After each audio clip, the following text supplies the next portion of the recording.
Assalamualaikum warahmatullahi wabarakatuh.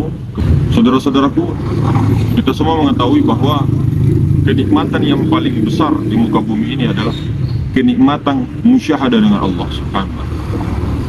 Jadi barang siapa yang bermusyahadah, pandang memandang dengan Allah Subhanahu wa Ta'ala, maka itulah kenikmatan yang paling besar. Jadi tidak ada lagi kenikmatan selain daripada itu. Jadi ketahuilah saudara-saudara, kita semua juga harus tahu, untuk mencapai puncak kenikmatan itu, ya, untuk mencapai puncaknya itu beberapa fase-fase yang harus dilewati oleh seorang salik atau seorang pejalan spiritual atau murid yang baru melangkah di dalam ilmu spiritual itu, ilmu perjalanan rohani, dan beberapa jebakan-jebakan yang sangat banyak. Kita itu berjalan di dunia rohani, spiritual, di dunia ilmu tasawuf, ma'rifat itu bagaikan kita itu berjalan di atas lantai yang licin sekali, kemudian yang penuh dengan duri, penuh dengan paku, penuh dengan kaca, sehingga kita kepleset sedikit, bisa-bisa kita terluka, atau bahkan bisa terbentur, kemudian tertusuk paku, kita punya kepala, kita punya badan. Jadi seperti itu, banyak lika-liku pejalan-pejalan spiritual untuk memulangkan haknya Allah Subhanahu wa Ta'ala.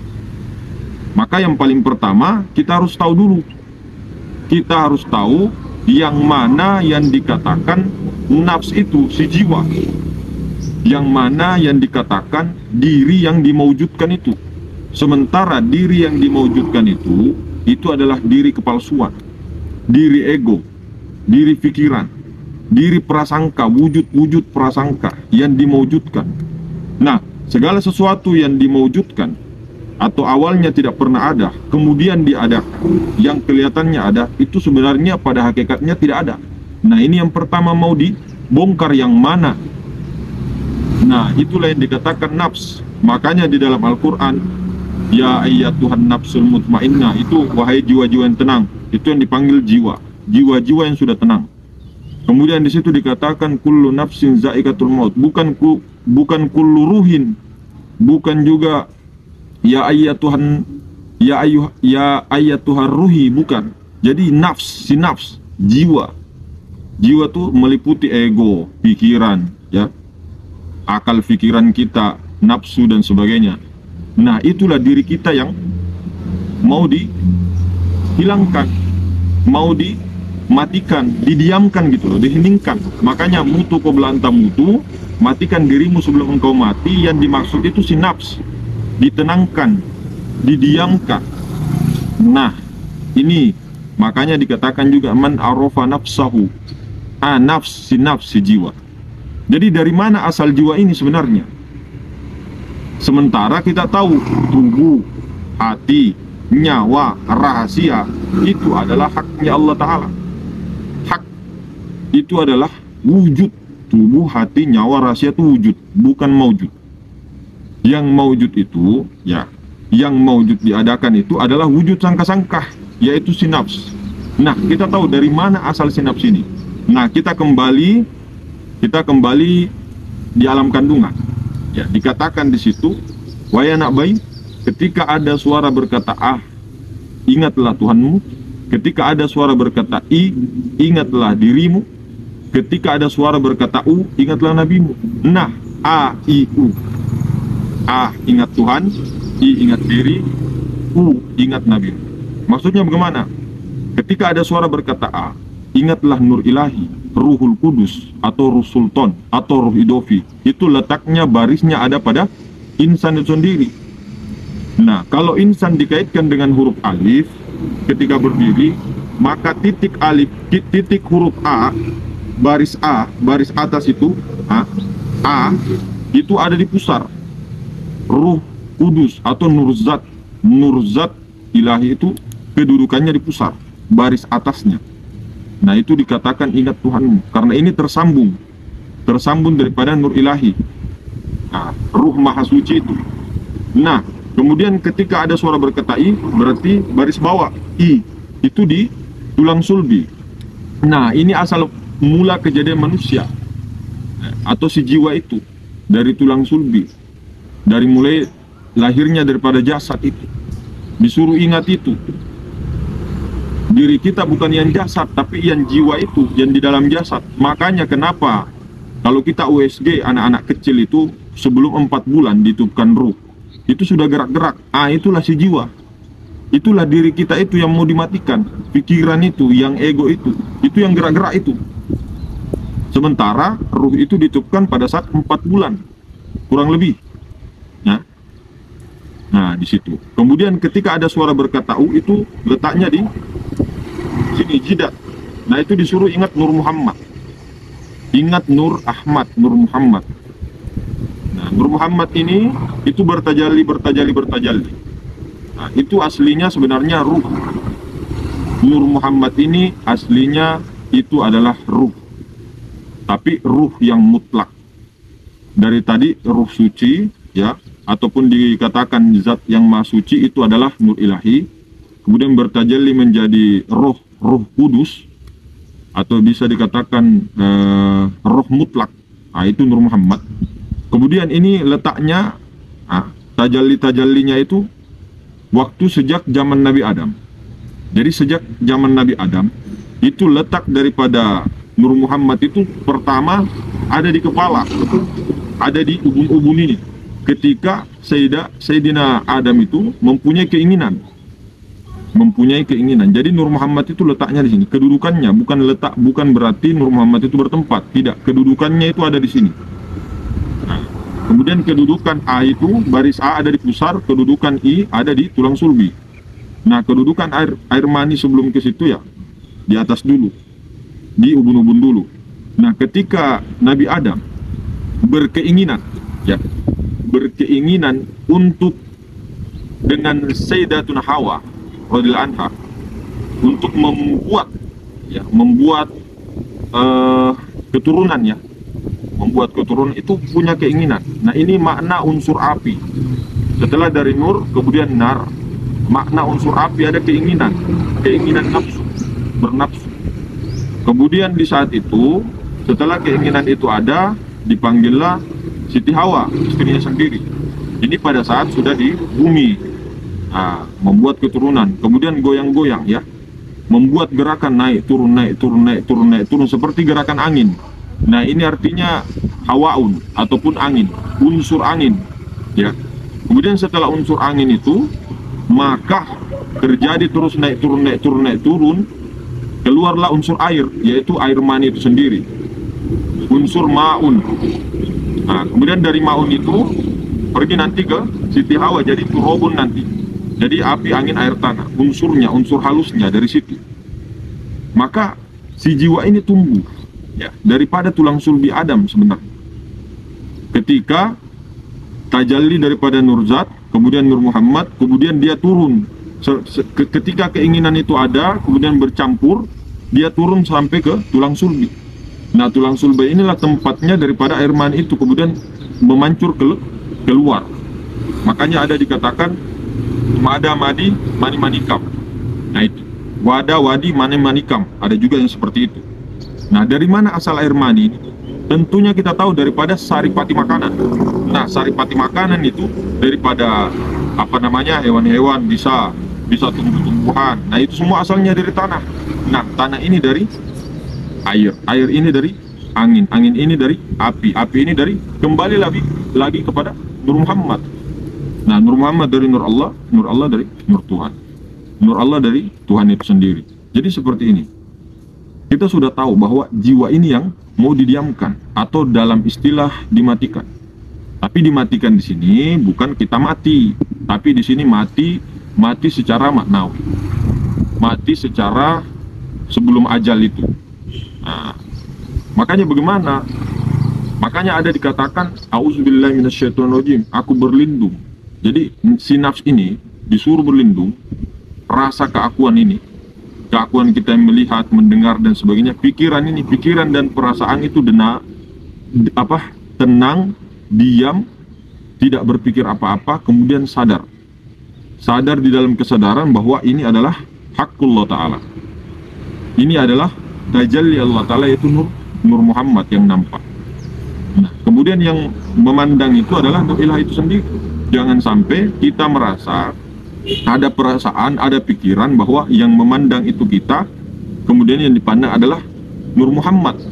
Tidak, tapi yang memandang itu adalah Nur Allah, yang dipandang adalah Nur Muhammad itu sendiri. Nah, Nur Allah dengan Nur Muhammad itu sah. Zat dengan sifat, zat dengan sifat itu satu wujud. Jadi jangan dipisahkan. Maka ketika seseorang itu masih melihat daripada segala sesuatu itu sesuatu, maksudnya sesuatu itu makhluk, masih ada makhluk dalam pandangan dia punya batin, berarti belum jelas ma'rifat dia. Jadi belum lagi sempurna. Ya, maka dikatakan matikan pikiran itu. Maksudnya itu tafsirannya diamkan, heningkan cipta, perasaan hening, kemudian sadar di dalam kesadaran nur. Nah, seperti itu yang dinamakan mutu qabla an tamutu, matikan dirimu sebelum engkau mati. Maka ketika pikiran masih berpikir ke sana kemari, perasaan masih bingung, masih bimbang, masih was-was, itu belum dikatakan sudah dalam kesadaran nur. Sementara pikiran ini harus diam, hening, sediam-diamnya. Nah, itu yang dikatakan mematikan jiwa yang tenang. Inilah diri kita, ya, inilah diri kita yang mau dimatikan itu, yang mau ditenangkan, si jiwa. Maka diri kita itu bukan tubuh, bukan hati, bukan nyawa, bukan rahasia. Ini justru haknya Allah Ta'ala. Namun kalau kita masih memandang dalam pandangan batin, masih ada tubuh, ya. Tubuh itu terdiri dari bulu, kulit, tulang, otak sumsum dan sebagainya, ya, darah, daging dan sebagainya. Nah, kalau kita masih memandang tubuh, hati, nyawa, rahasia itu punya kita, itu masih batil. Belum dikatakan manusia sempurna, insan kamil. Nah, maka orang-orang arif, orang-orang yang sudah didudukkan di ma'rifat, tidak memandang lagi ada tubuh, ada hati, ada nyawa, rahasia. Namun dia di dalam kesadaran, dia pandang itu adalah zat, sifat, asma, dan af'al. Itulah yang bernama alif lam lam ha, itulah yang bernama Allah. Jadi yang bernama zat, sifat, asma, af'al. Dia tidak memandang lagi tubuh, hati, nyawa, rahasia dalam pandangan basiro. Meskipun memandang dengan pandangan mata, itu adalah alam, itu adalah sesuatu. Tapi dalam pandangan batin, tidak ada lagi yang dikatakan sesuatu atau makhluk itu. Ketahui, zat Allah itu bukan sesuatu. Allah itu bukan sesuatu. Namun, Allah itu goib dalam sesuatu itu. Paham? Kayak kemarin, kursi itu, ya, kayu itu bukan kursi. Tapi kayu itu sudah bertajalli goib kepada kursi. Nah, kursi itu bukan kayu, karena kursi itu sudah berganti rupa, sudah berubah menjadi sifat. Jadi Allah itu bukan sesuatu, tapi Allah bertajalli kepada sesuatu itu, bertajalli kepada rupa-rupa yang berbeda itu. Sementara zat Allah itu bukan rupa, bukan rupa, bukan berwarna, bukan. Makanya orang-orang arif dituntut untuk naik mi'raj dulu sampai ke fana, makom fana. Dia harus mengetahui, mengenal seminimal-minimalnya sampai ke makom hening, sampai ke makom alam bening, sampai ke makom alam sumum, sampai ke makom alam kosong itu, maha ruang itu, maha suci itu. Jadi yang dimaksud maha suci, yang dimaksud zat yang maha suci itu adalah yang maha ruang. Itulah zat yang maha suci, maha ruang itu. Jadi tahu dulu zat itu yang mana. Itulah maha suci. Kemudian zat ini bertajalli, ingin menampakkan dirinya kepada sifatnya, yaitu ruh mutlak, roh idhofi atau Nur Muhammad. Kemudian Nur Muhammad bertajalli menjadi api, angin, air, tanah, menjadi alam semesta dan seluruhnya. Nah, geraknya alam semesta itu adalah af'al. Nah, inilah yang dipandang oleh orang arif billah. Jadi dia tahu kedudukannya, tidak hanya mengatakan Allah itu zat yang maha suci, yang tidak bertempat, tidak balik kanan, tidak balik kiri, tidak balik atas, tidak balik ini dan sebagainya, tidak berbentuk. Tidak hanya begitu, itu hanya iman anak-anak kecil, iman orang-orang yang baru TK, ceritanya begitu. Kalau tingkatan iman orang yang meyakini di suatu tempat itu tapi belum pernah bertemu. Nah, seperti itu. Sementara orang-orang arif ya, itu betul-betul bertemu, berdialog langsung. Nah, ini cerita ya, kalau kita mengenal sesuatu, mengenal orang, kita betul-betul bertemu, berdialog langsung, dan betul-betul menyaksikan di situ, betul-betul mengenal. Itu orang-orang arif. Jadi tahu kedudukannya yang mana zat yang maha suci itu, yang maha ruang. Nah, ini apa yang ada di antara tangan saya ini, di bulatan ini. Itu di bagian hidung ini loh, bulatan hidung sudah dikasih kode itu. Ini. Di dalamnya ini apa? Nah, kalau saya buka begini, hilang. Nah, itulah zat maha suci. Cuma tidak bisa kelihatan, tidak ada yang bisa mengetahuinya ke dalamnya lagi, karena di dalam zat maha suci itu, ya, di dalamnya lagi yang maha luas, lebih luas daripada zat maha suci, adalah namanya, tidak bisa disebut itu. Yang Tuhan itu, yang tidak berzat, sifat, asma dan afal itu. Kalau maha ruang ini zat maha suci. Nah, ini saja yang zat ini sudah puncak-puncak ini, tidak ada lagi di atasnya. Kalau ada lagi di atasnya, itu hanya Tuhan yang tidak bisa disebut, yang tidak bernama. Makom ana itu, makom zatul bukti itu. Nah, itu. Nah, tapi di sini ulama berbeda pendapat ya. Ada yang mengatakan cuma sampai sini saja. Tapi kalau kita untuk melemahkan pengenalan itu, seperti Sayyidina Abu Bakar, araftu rabbi bi rabbi, supaya tidak ada rasa-rasa merasa bahwa kita kenal Tuhan dan sebagainya. Tidak. Jadi mending ketika ditanya orang, jangan merasa kenal. Seperti itu, diam saja, diam, gelu lidah. Jadi ketika sudah sampai di makom ketuhanan itu, tahu bahwa di atas zat maha ruang itu adalah Tuhan yang tidak bisa disebut. Kemudian kita mengetahui zat maha ruang, zat maha suci itu sudah bertajalli menjadi ruh hidopi. Nah, inilah kedudukan roh mutlak Nur Muhammad. Nah, kemudian bertajalli menjadi api, angin, air, tanah, yaitu alam semesta, asma. Kemudian geraknya daripada itu adalah afal daripada Allah sendiri. Jadi ini tunggal, zat, sifat, asma, afal. Nah, kemudian ditarik kepada diri, inilah mazharnya. Di sini ada zat maha suci. Tidak bertempat zat maha suci, karena saking besarnya, di mana di dunia ini yang tidak ditempat, tidak bernaung, tidak dipagari oleh zat maha suci, tidak ada. Bahkan alam semesta yang besar ini itu dinaungi, dikurung oleh zat maha suci itu. Jadi di sini ada zat.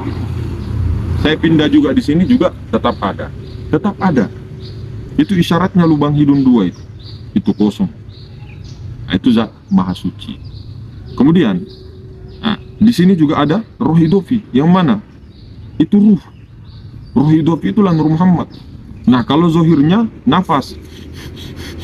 Nah, itu roh hidofi, zohirnya. Nah, tatkala ruh itu menjadi nyawa, nah itulah jadilah nanti terpantul menjadi keinginan dan semuanya, kehendak dan sebagainya, menjadi 7 sifat itu, 7 sifat ma'ani. Kudro, iradat, ilmu, hayat, sama, basor, kalam. Nah, itulah dari ruh itu. Kemudian bertajalli menjadi api, angin, air, tanah. Nah, maka di sini tubuh, hati, nyawa, rahasia itu adalah perwujudan mazhar zat, sifat, asma dan afal. Itulah Allah. Maka ketika seseorang masih melihat sesuatu dalam pandangan batin, nah, masih melihat alam, masih melihat manusia, kemudian mengatakan begini, oh, alam ini adalah perwujudan Tuhan, tapi dia tidak paham bahwa dari mana asalnya itu. Dia hanya melihat alam, dia hanya melihat manusia, itu bersalahan, itu salah, itu batal, saudara-saudara. Jadi harus ditahu dulu, jangan ada lagi pandangan Adam. Alam itu Adam, makdum, tiada. Jadi hilangkan dulu Adam, hilangkan dulu alam-alam itu. Rasa-rasa mengatakan ini alam, ini manusia, tidak. Salah. Bersalahan. Allah itu mukhalafatul lil hawadith. Dia itu bersalahan dengan makhluk. Sementara Allah itu bukan sesuatu. Namun orang-orang yang arif, orang-orang yang mampu melihat dengan jernih, dia tahu. Melihatnya tuh bukan dengan mata, tapi dengan ini. Rasa lalu tembus ke kesadaran itu. Kesadaran, Pak. Nah, jadi ketika kita ini berjalan, ataupun kita mau beribadah, atau sholat ya, atau samadhi, atau kholwat, atau zikir, nah kita duduk dirasa apa di situ? Kalau kita duduk di kesadaran apa di situ? Kalau kita duduk di kesadaran kita saja, atau kita lupa kesadaran nur, itu adalah nafsu. Itu adalah keakuan kita. Jadi selama ibadah kita tidak sadar kepada nur, nur Muhammad kah, nur ilahi kah, nah, itu sama saja. Zat dengan sifat itu esa. Maka kita itu dikatakan nafsu. Maka ini nanti yang dihisap. Ini nanti yang ditanya man rabbuka man nabiyuka, ini nanti yang ditanya, dihisap juga, ditimbang juga. Ini orang-orang yang seperti ini, semakin dia beramal ditimbang, mau amalannya seperti apa ditimbang semua. Cuma kalau kita mengaku bahwa kita ini nanti tidak ditimbang dan sebagainya, nah itu juga menjadi halangan karena ada aku-aku di situ. Makanya kita ini yang mana? Kita ini tidak pernah ada. Tapi ada wujud-wujud bayang-bayang yang mana tuh? Bukan hati kah, nyawa kah, atau rahasia kah? Bukan. Yang nafsu itu loh. Pikiran, ego, perasaan. Itu kita itu. Nah makanya kemudian kemarin kita itu mengatakan jangan pernah mengaku hamba, jangan pernah mengaku Tuhan. Tapi kita ini leburkan keakuan bahwa tidak ada wujudku, yang ada hanya wujud Allah, begitu. Bukan wujud Allah, bukan. Itu bersalahan nanti kalau begitu, batal, tidak paham. Jadi jiwa kita melebur, pikiran kita diam, hening, tidak mengatakan apa-apa. Makanya ketika sholat, Allahu Akbar, cukup sadar hak Allah Ta'ala. Nur, yang memandang nur, yang dipandang nur. Nah, seperti itu. Jadi kemana-mana, yang memandang nur, yang dipandang nur, yang dirasa nur, yang merasa nur, yang dikurung nur, yang mengurung nur. Nah, yang dicari nur, yang mencari nur. Nah, itu. Jadi jangan kita yang merasa, oh kita itu di dunia hanya menyaksikan perbuatan Allah. Kitanya ini dihilangkan. Kitanya di sini melebur. Hanya dia yang menyaksikan dirinya. Maka hanya Allah sendiri yang mengenal Allah. Jadi kalau ada orang mengatakan saya mengenal Allah, itu batal. Ada orang mengatakan saya sudah sampai ke sini, sampai kapan sampainya? Sementara manusia itu lemah, doif, mati, buta, tuli, bisu, mati, bodoh, itu manusia. Tidak bisa berkehendak apa-apa, sifatnya la haula wala quwata illa billah. Maka yang paling pertama kembali dulu, innalillahi wa inna ilaihi raji'un. Kembalikan kemana? Ke maha ruang itu, dari kosong kembali ke kosong.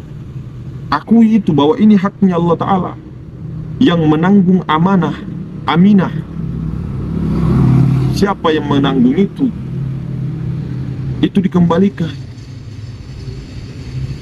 Makanya si nafs ini diam ketika berkholwat, sering fokus kepada nafas, fokus kepada ini ya nur, yang menyaksikan nur yang disaksikan oleh nur, yang menyaksikan nur ilahi yang disaksikan nur Muhammad. Nah, seperti itu ya. Jadi dua saja, Allah dengan Muhammad. Ini kelihatannya tuh dua, tapi ini tuh satu wujud. Nur Allah, nur Muhammad. Jadi yang menyaksikan adalah dirinya sendiri. Kita pikiran harus diam, tenang. Ketika sholat, Allahu Akbar, kesadarannya nur di situ. Jangan kita mikir sana sini, ke sana kemari. Maka itu harus dilatih. Dilatih dengan ikhtiar. Ikhtiarnya dengan tentunya mengedepankan bahwa ikhtiar kita ini adalah digerakkannya oleh Allah. Karena kita bersifat la haula wala quwata illa billahnya kepada Allah Ta'ala. Maka kita itu jangan lagi melihat ini adalah jasad. Dalam pandangan basiro, jangan lagi melihat ini ada rambut dan sebagainya, tidak. Dalam pandangan basiro, kita lihat ini ya adalah nur. Jadikan nur. Pikiran diam saja, anda usah mencari-cari maksudnya bagaimana, maksudnya sudah dikasih tahu. Kita tidak melihat jasad lagi. Yang dilihat itu nur. Jadi yang bergerak ini nur, yang ada ini nur. Sealam ini, sealaman nur. Sudah. Tidak perlu lagi bingung nur yang manakah, nur Allah kah atau nur Muhammad, terserah, yang penting nur. Nur itulah yang bernama Allah. Yang penting di mana-mana dia memandang zat sifat asma af'al. Tapi ini bahasa akal, yang memandang itu kita, bukan kita yang menyaksikan. Tapi kalau kita masih merasa itu, berarti belum lagi mati sempurna mati. Tapi kesadaran ini naik turun, saudara. Kadang kita itu hening, tenang dalam kesadaran nur. Nanti kembali lagi, turun lagi. kita lupa lagi, nanti naik lagi kesadaran nur, ingat lagi, lupa lagi, ingat lagi, lupa lagi, begitu terus.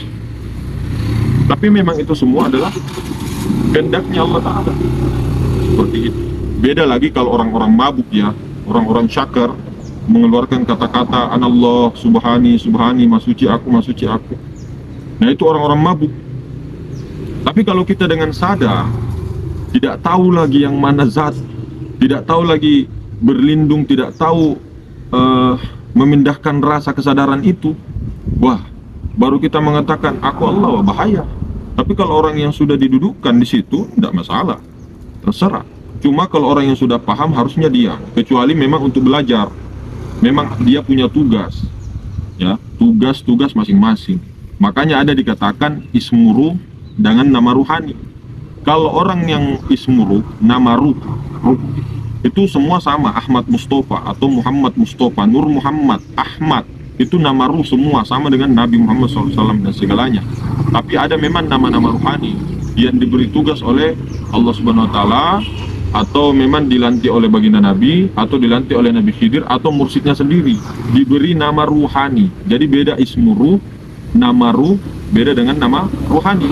Kalau nama ruhani ini, itu ada masing-masing tugasnya. Contoh seperti Syekh Siti Jenar, itu banyak nama. Contoh seperti Syekh Sunan Kalijaga, itu juga kadang juga dinamakan Kalijaga, kadang juga dinamakan Syekh Malaya. Jadi namanya itu sesuai dengan tugasnya masing-masing. Dia ada tugas oleh mursyid untuk rahmatan lil alamin. Dia punya tugas alam semesta, yang tugas yang besar. Dan dia punya kode kunci untuk masuk ke alam-alam lahut, alam jabarut. Nah, untuk bertemu para orang-orang terdahulu, wali-wali terdahulu. Aksesnya ada, kuncinya itu seperti KTP, identitas. Nah, seperti itu. Ini tidak usah terlalu dibahas. Nanti kalau terlalu dibahas tentang nama rohani dan ismu, ada juga tanya, jadi saya jawab sedikit di sini. Kalau terlalu dibahas, nanti tujuan kita itu membelok-belok, bukan lagi ilahiyat tamaksudi, malah mau menjadi wali, malah mau menjadi sakti. Nah ini tujuannya sudah belok-belok. Orang berkholwat, niat untuk sakti, niat untuk berkaromah dan sebagainya, itu sudah belok. Apalagi ditambah dengan niat-niat yang masing-masing seperti itu. Ma'rifatnya seorang hamba itu bukan hanya mengetahui saja yang ma'rifat, terus saya sudah mengetahui, saya sudah ma'rifat, tidak. Tapi didudukkannya dia dalam kesadaran nur 24 jam hingga ajalnya tiba. Itulah target kita semuanya, saudara. Kelihatannya kita, tapi semua adalah kehendaknya Allah. Ya, mudah-mudahan semua dipahami. Itulah tadi tentang yang berjudul aku juga Tuhan, aku juga hamba. Lalu di mana kita? Nah, itu judulnya ya. Sama menjawab pertanyaan sedikit tentang nama ruh dengan nama ruhani. Ya, kurang lebih seperti itu. Assalamualaikum warahmatullahi wabarakatuh.